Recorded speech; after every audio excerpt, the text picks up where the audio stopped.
Hello, buenos días, ¿cómo amanecieron? In Spanish is how's everybody doing this morning? All right. That's okay, it's Monday. I ain't mad at you. All right, maybe later it'll get a little bit better. But it was really funny in that segue where she was talking about the Hispanics and Hispanics living in a Hispanic world and an American world. Well, I'm a testament to that. And me and my cuñada over there, who we have the same jacket, I was like, look, I'm wearing a serape for my Mexicans, and then I'm wearing, looks like I won the Masters in green. So America and Mexico, and my tocaya's over there, she's wearing the same thing. So we actually both won the Masters, so don't ask us for autographs. We're okay. But actually, thank you for joining us. It's an honor to be, first of all, on Brand Innovators. My name is Ruben Rosendes. I am the Director of Digital Marketing and Digital Products at Stirista. And the four gentlemen here, I can keep talking all day, but I'd love to get a quick interview with everyone, a quick intro, and then we'll jump into it. I know our time is really short. I didn't actually leave time for questions. You're just going to have to email them. So there you go. So how about Hudson, we start with you, quick intros, and we'll get right into it. Hello. This one's on fire. Hello. All right. Does it work? Oh, it works. If it works, you got to talk a little louder. Okay. Well, I'll use this one. Hello, everyone. Good morning. My name is Hudson Gaines-Ross. I am a co-founder of Rise Coffee, Nitro Cold Brew Coffee in kegs and cans. As of right now, my focus is Plant People, which is an herbal supplements brand. We do wholesale. We also do D2C. Co-founder and CEO. This one's not, yeah. I'll switch. You want to hear me? Yeah. How's it going, everybody? My name is Alex Simon. I'm the CEO and co-founder of Elude. Basically, what Elude does is budget-based travel. So if you're looking for different trips based off of your budget, we showcase everywhere in the world where you could afford to get to. That's flight and hotel package trips. Cool. My name is Dave Rule. I work for Austin East Ciders as the head of marketing. And we're a local company. We make hard cider, which is fermented apple juice, and we've got lots of flavors. We have a couple tasting rooms in town. So if you haven't had any Ciders, you're in the perfect spot to try one. So I'm going to ask you a question that probably everybody is thinking. Did you bring some with you? I think we worked that out. I think there is some. Like a special delivery. Yeah. That Pearl worked out. But yes. I knew you'd come through. Hi, everybody. Good morning. I'm Christian Bettencourt. I'm Vice President of Marketing for Mayweather Boxing and Fitness. You may be asking yourself, what is that? Well, Mayweather Boxing and Fitness is best-in-class group fitness concept founded by the undefeated boxing legend, champion, Floyd Mayweather. One will steal this back. Great. Thank you, gentlemen, for the introduction. I'll get into it. We have a short amount of time. So a question for everybody is, what is the state of challenger brands as we head into Q2? Dave, you first, since you have all the booze. So I was thinking about this, and I think one of the big things with challenger brands is that there's just more and more of them. You're going to continue to see the splintering of market share from the big guys to people who are taking a slice of the market or a new innovative product. And I think it's easier than ever to start a brand. It's not easy to be successful. So there's just going to be more and more challenger brands. And I think that's a big, that's maybe an obvious trend, but that's a big thing. It's just going to continue to have more and more brands out there, and they're coming out. And they're more polished than they've ever been. They're more interesting, great branding, so it's going to be hard for consumers to kind of pick through them as well. Christian? Yeah, I mean, we're going to talk a little bit more about it, but, we're very much a challenger brand in a very messy, competitive boutique fitness space. And so it really comes down to the brands that want to break through. And we've had some great ones, like Away saw that nobody loved their luggage, and so they made luggage that we all love. And 2 out of 3 on the plane are Away luggage, or things like that. And so I think it's really about creating a brand that is really authentic and rooted in storytelling, with a purpose that is consistent across everything they do. And we're in a unique situation as a franchise brand because not only do I oversee the brand at a corporate level, and actually I have one of my franchisees here from the Austin domain who just opened recently, I have to give them a brand and put the brand in his hands, and give him the tools to make sure that it's consistent at the local level. So franchising is a whole nother animal when it comes to brand. How about Alex next? Yeah, so I think travel in general, as we've seen, is very much impacted with COVID. I think what we're starting to see now too is the demand getting right back, and I think in general, a lot of people are looking for authentic brands to kind of go out there and actually kind of shine. The big box, companies, they're kind of like old and stagnant, and so I think again in our particular case, there's a lot of really good opportunities to come out and shine and make the customer feel a little bit more extra. All right, Hudson. Yeah. All right. Hot potato of mics. As David said, there's so much fragmentation. It's so easy to start a brand. We're so lucky that we live in a world where there's Dropbox, Slack, you can create a corporation online. And so I think with all the noise, I think it's actually going to be around endurance. And so we say internally retention, but it's actually these days, it's not about retaining, it's actually like keeping up with your customers because there's going to be so many brands going after them. And so I think what's been happening recently is if you look back 2 to 3 years ago, to your point around Away, it was all paid marketing and paid marketing spend. And now with the iOS update, everyone has to diversify their marketing spend. And so what I really think is going to start to happen with the challenger market is starting with communication and turning yourself more into a content company. And actually, we don't do that much content. We're shifting and trying to keep up with it, but we sell products. And so if we think of the world as a big funnel, like right now you guys are slightly in the funnel because you're listening to me talk. You may look at plant people, maybe 10%, 1% of you guys will. The idea will be is how do I catch you, bring you into the funnel through content, video, influencer, direct mail, anything that sort of catches your eye, or if you come in as a customer, how do I keep you and also keep up with you?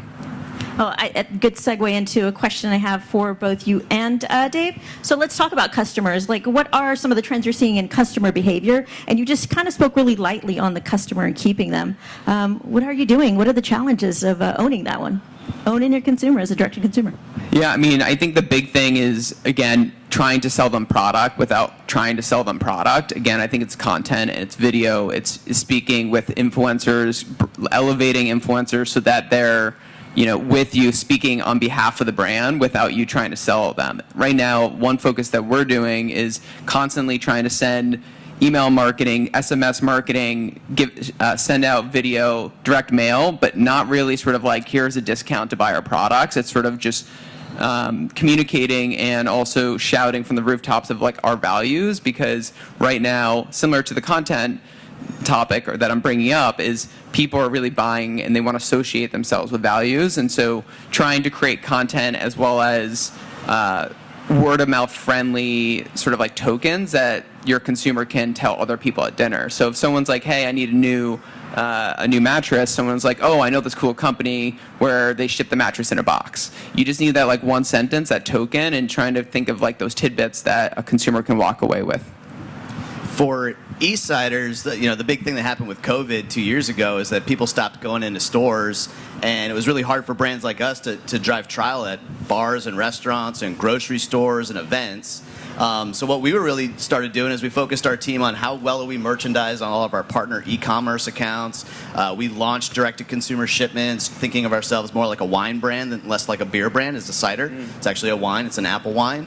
But now the really exciting thing behaviorally for our consumers is actually back to in real life, which is our strong point, right? So we're able to break through. People are going back into stores and discovering our brand, because you have such a limited, your SEO needs to be so strong on all of these grocery store websites and delivery websites and all that. So really the last 2 years has been get really great and button things up in digital while we have the chance to, because and now the shift for us honestly is back into real life. For a brand like ours in a town like Austin or in all the cities that we work, in 2 years you get a lot of churn, and it's like we have to reestablish ourselves as this top craft brand in Texas, which we are. But now it's like you got to go back out in the streets and do it in real life.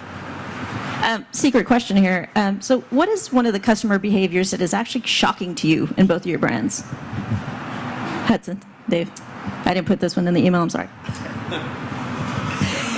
That we're like, what? Really? One thing that's been really interesting for us is I think brands used to sort of like tell customers how to use their products, and what we're starting to realize is if you look at our product detail page, like the page where you literally buy the product, you can buy a one-off product, and then you can buy a 3-pack at like 10% off, and then you can do subscribe and save for 20%.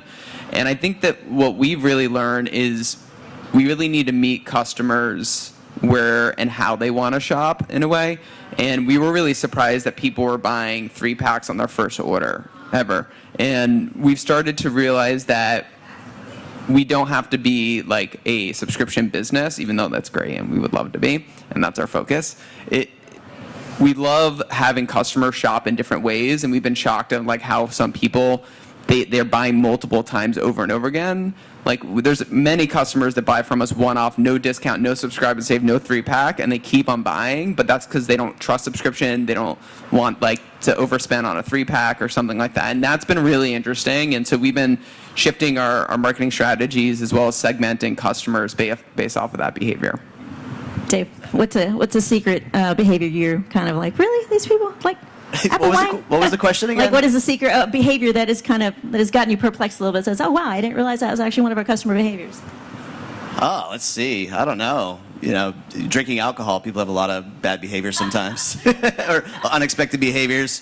I don't know. The thing that was a surprise is when COVID hit, everything digital went like flash forward 5 to 10 years behaviorally. That was maybe a surprise back then. So that I think that was the biggest thing that we've encountered. A lot of what we're doing right now is getting back to fundamentals and traditional behaviors. So yeah, I don't know. There's a lot of surprising things. We have tasting rooms, and so with COVID and running a restaurant, a tasting room, and those consumer behaviors. But yeah, no big insights there for me. Dang it. All right. All right, great. Next, Christian and Al, let's talk about the competitive space you guys are in. I do want to see, as you guys talk about strategies, how do you guys overcome that, first of all, in a super competitive market space? And then how are you guys finding your market shares within all that? You were talking about being kind of franchisee-based, and then Al, of course, you're in something completely competitive. So tell me how you guys are finding your piece of the pie there. Yeah, so, the fact that we're a franchise brand, I mean, everything comes down to being consistent with how we're telling the story. And I think from a competitive landscape, it's really hard to differentiate yourself in boutique fitness. But I think what we really have on our side is that 70% of people in the United States know who Floyd is. They know the Mayweather name. I think the 30% are like newborns or babies that like just aren't conscious yet, as an adult.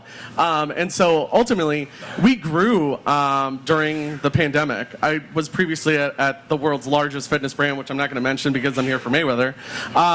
But we shut down 5,000 global locations in 4 days during the pandemic, and also franchisee-owned locations. But Mayweather thrived because of the brand that Floyd had established, and franchisees like Ty, that's in Austin, really believed in what we were building, which is based in community and family. And Floyd really like exudes that. He comes off flashy, but he is very community and family focused, and that's what we're doing with franchisees. We're finding franchisees that want to be part of the Mayweather family, and our content and our memberships really show that. Our members in our studios are our family. They go out to happy hour with each other. They encourage each other on social media, and it's a great feeling, especially in a space where you have a lot of competitors and lots of different brands and brands that have been around a lot longer than us. So I think it all comes down, we're going to win with storytelling and content. Yeah, and I think travel, again, is this kind of mass conglomerate, right? There, just for everybody to know, there's 3 companies that own 97% of all travel companies, right? And so it's probably the ones that you're aware of, but how do you stand out in something along those lines, and how do you deliver something that's a little bit more value add and interesting? The way that we like to approach it is there's kind of 2 main aspects. One is time, the other one is more on the discovery side. So for the time aspect, right now, if you guys were to go and try to back yourself into different flight and hotel combinations and find places that you could actually afford to get to, it's going to take you days, if not definitely definitely ours, right? You'll maybe find out Paris, London, Rome, Taipei, places like that. But what we end up kind of finding ourselves is more on the discovery side. We showcase people where they could actually afford to get to and package that up in a really nice manner. So I just think it's a little bit more about being authentic and a little bit more about being kind of real to our customers. Great, good to know. And as you talk about being real, and everybody talks about that, like, so what channels are you guys leveraging more this year than you have last year? Is that kind of still evolving as the year goes on? Hudson, we'll start with you.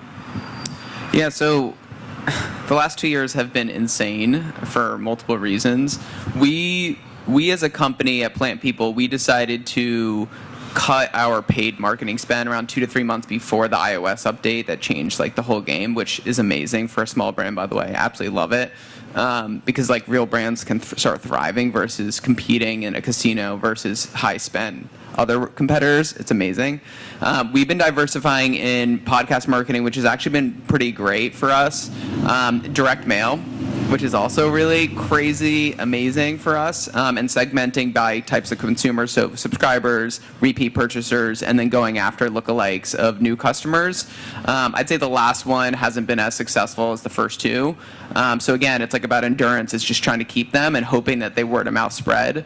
And so those have been like two focuses. Affiliate has been doing relatively well. Paid, I mean, it's like we're like essentially just turning it off by now. It's just too expensive, and I would say we're trying basically everything we can across all of them and hoping that they all work together.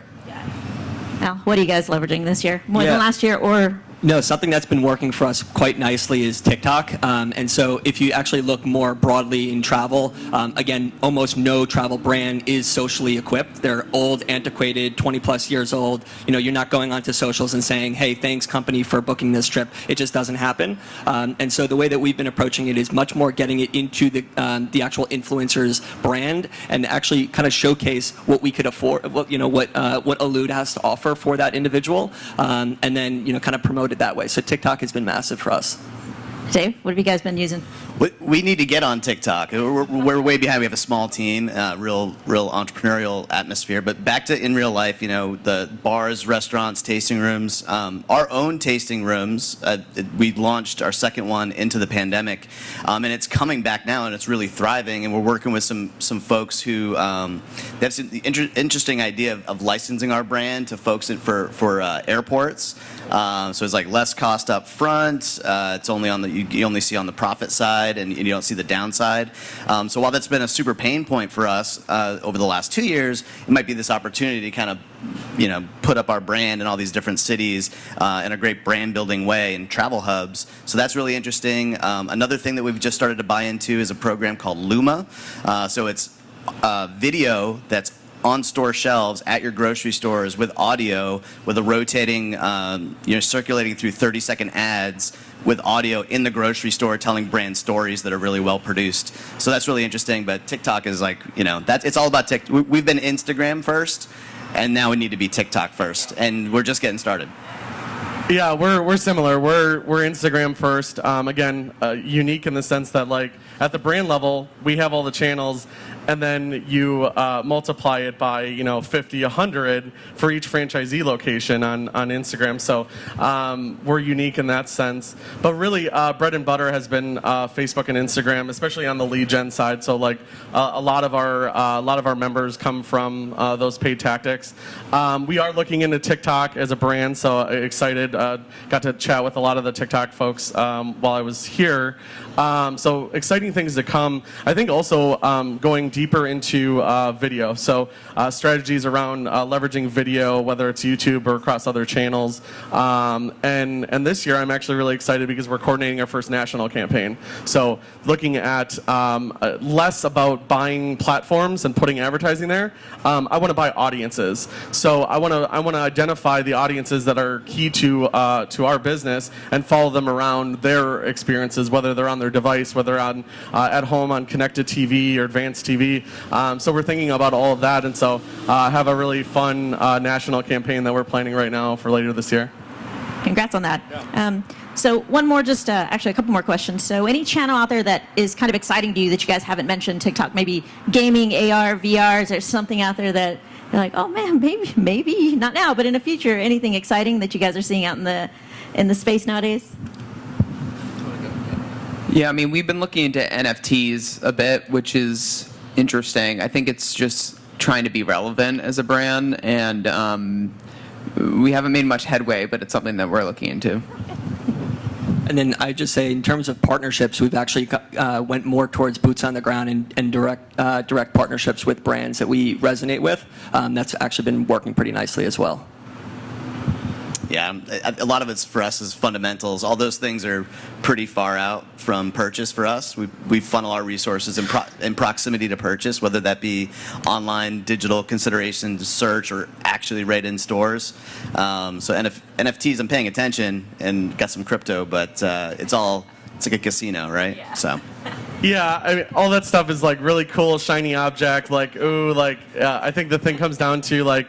And I love the person who asked the Cheetos brand director, like, okay, you did all that cool stuff, but like, what was the return for the actual business? And that's how we think, is that if it doesn't ladder back up to those business results, like, why are you doing it? But I think I joke with our CEO and our team, my team, and I say, like, are we going to go to the metaverse? Are we going to put a Mayweather in the metaverse where there's a grand opening with like virtual Floyd and a ribbon cutting, and like you can actually work out with an Oculus? Like, I would say like nothing's off the table, but again, there has to be enough ROI. I think getting on TikTok is way cooler of a tactic right now that actually has an ROI. But we're tracking that. I mean, I've seen other fitness brands launch quote unquote NFTs for like joining as a member, and that's cool, and it gets you PR, but I think at the end of the day, does it add member value? Yeah, no. That Chingao, something else to learn too. I was like, Sue, here we go. It's great as a stunt. Yeah. There's a cool brand. It's called Midday Squares, and they were, Hershey's tried to acquire them, and then when they were not acquired by Hershey's, they slapped them with a lawsuit for using the same color as Reese's peanut butter cups. And so then they produced a battle rap video that's a knockoff of an Eminem song. They spent like $70,000 on it, and then they released it as a beef, battle tape against Hershey's, and then they're selling it as an NFT. So the NFT part is kind of like the punchline. It's a joke, but it's great publicity and also risky. And I think there's probably 40% of the people that see that and go, these guys are obnoxious, and I would never buy that product because of what they're doing. But there's a lot of people that are getting really excited by it. Yeah. But it's a stunt. Sure. Yeah. So last question. I know we're running short of time. One last question for all you guys. Who is Yelp's favorite challenger brand? You can't name yourself as one either. So, Christian, who's your favorite challenger brand? So this one's really interesting, and I've been tracking on it. And how'd they hook you? Only because I'm in Texas. How'd you hook them? Go Texas. It's super edgy. It's super kind of out there. You probably have seen it or consumed it. Beverage category, but not your competitor. Well, I guess anything you drink is a competitor somewhat. But Anything that gives you refreshment. Yeah. So this is refreshing, but if you go to a concert, you may have seen it. But Liquid Death. I mean, you're selling water. Let's talk about this. Like, it's water. And we've seen other things. We've seen the cartons come out. We've seen all of that. Will Smith's like brand of water and all that. But I think their marketing is so edgy to make water cool. And I think if you can make water cool, you've won. Flat out. So Liquid Death. Dave. Yeah, What's yours? I would actually. So I like the Liquid Death. I mean, what better example than that one? That's ridiculous. It's water. Yeah. It's really good. I can't focus that enough. But you're selling water. I'm really hoping that was alcohol. Though I was like, I really like the Midday Squares team. I think they're really interesting. They're taking a chocolate peanut butter snack and turning. They're a reality brand. It's like they're becoming reality stars, whether you like that or not. But they're through the CPG. They're not a reality star creating a CPG. They're becoming reality stars through a snack, a chocolate snack, and they're doing it in a very edgy way. Also like this brand called Grazie. It's not as established, but I think it's a really interesting model. They are selling boxed wine, but it's premium wine in a box, so you're not paying for the packaging, and it's got the aseptic package as well. So if you crack it, it's good for 30 days, and you're drinking a $40 bottle of wine liquid, but you're just not getting hung up on the packaging, and you're saving money for it. So it's kind of like a low-brow, high-brow way of doing wine, which I think is pretty interesting as well. all right, Al. Challenger Yeah. brand, your fave. So again, we're focused mostly on travel, and we're right now only focused on flight plus hotel. So the challenger brands that I have that have definitely hooked me are actually both here in Austin. One is called Local Ear, and then the second one is called Key Concierge.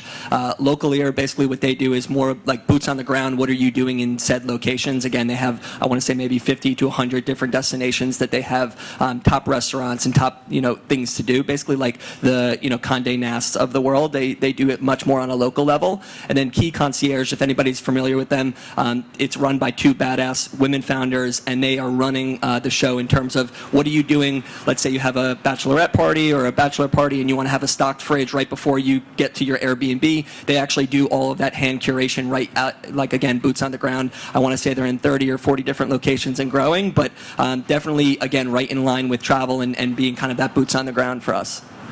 All right, Hudson, you got the last one. Yeah, I would say Midday Square and also Liquid Death. I mean, that's Liquid Death. I mean, it's not even like carbonated, right? It's just like flat water. They have a sparkling. Okay, all right. Well, they had to do it. Revenue, it's still revenue water. goals. Yeah. All right, they're no longer challenging. Okay.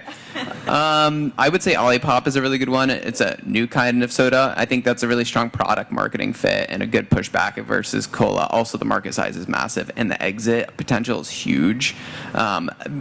It's very clear that they're going to get acquired by a very large beverage company. It's just so perfect. So I love what they've done from branding to the flavors to just how easy it is to understand and just like they've just kicked ass.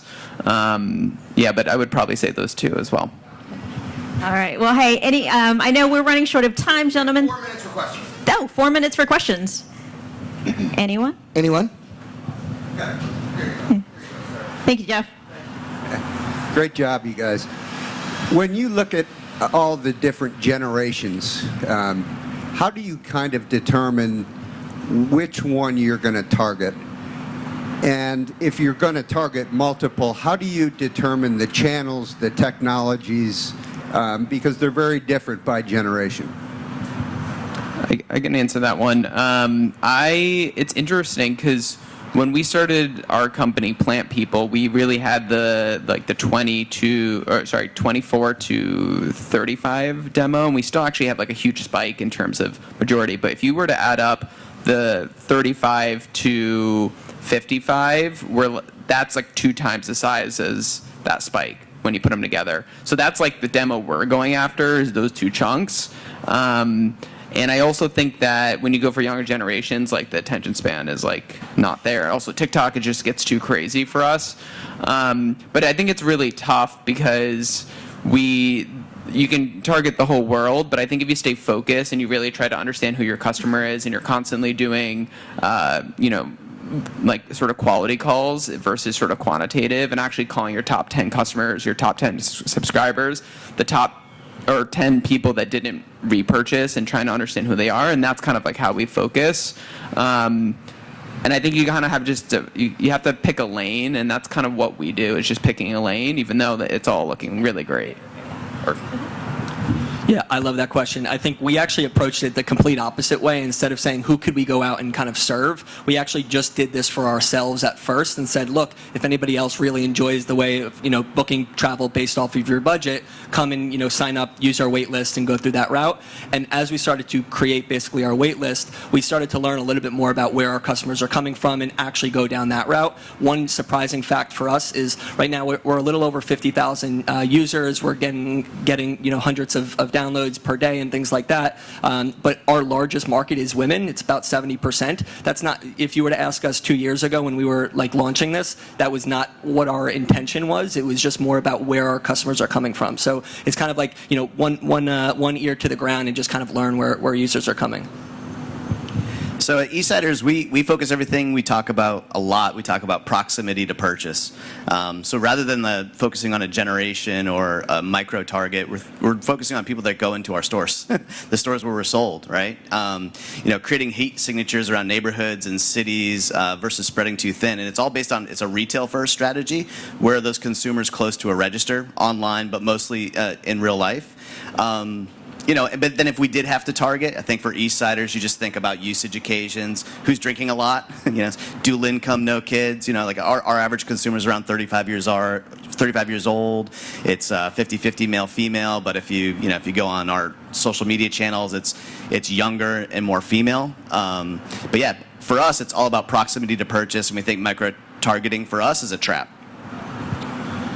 Yeah, so all of that, but also, when you think about the boutique fitness customer, there's a lot of data to show that, like, it's heavy female, 75-25. You win with the female population or consumers. The guys come along, but like that's really the key target. And so we actually identified that there's a couple things like we have to do better to make what is inherently a really aggressive thing, punching and boxing, and couple it with the other aspects of group fitness that we do to make it more approachable to everybody. So one thing that we're doing is we're actually leveraging, because Floyd is the namesake, we're actually leveraging his Q score, so his favorability rankings in different areas of the country, and really identifying what content and what ads to put in front of consumers, whether it's demographic-based content, or if one area of the country over indexes for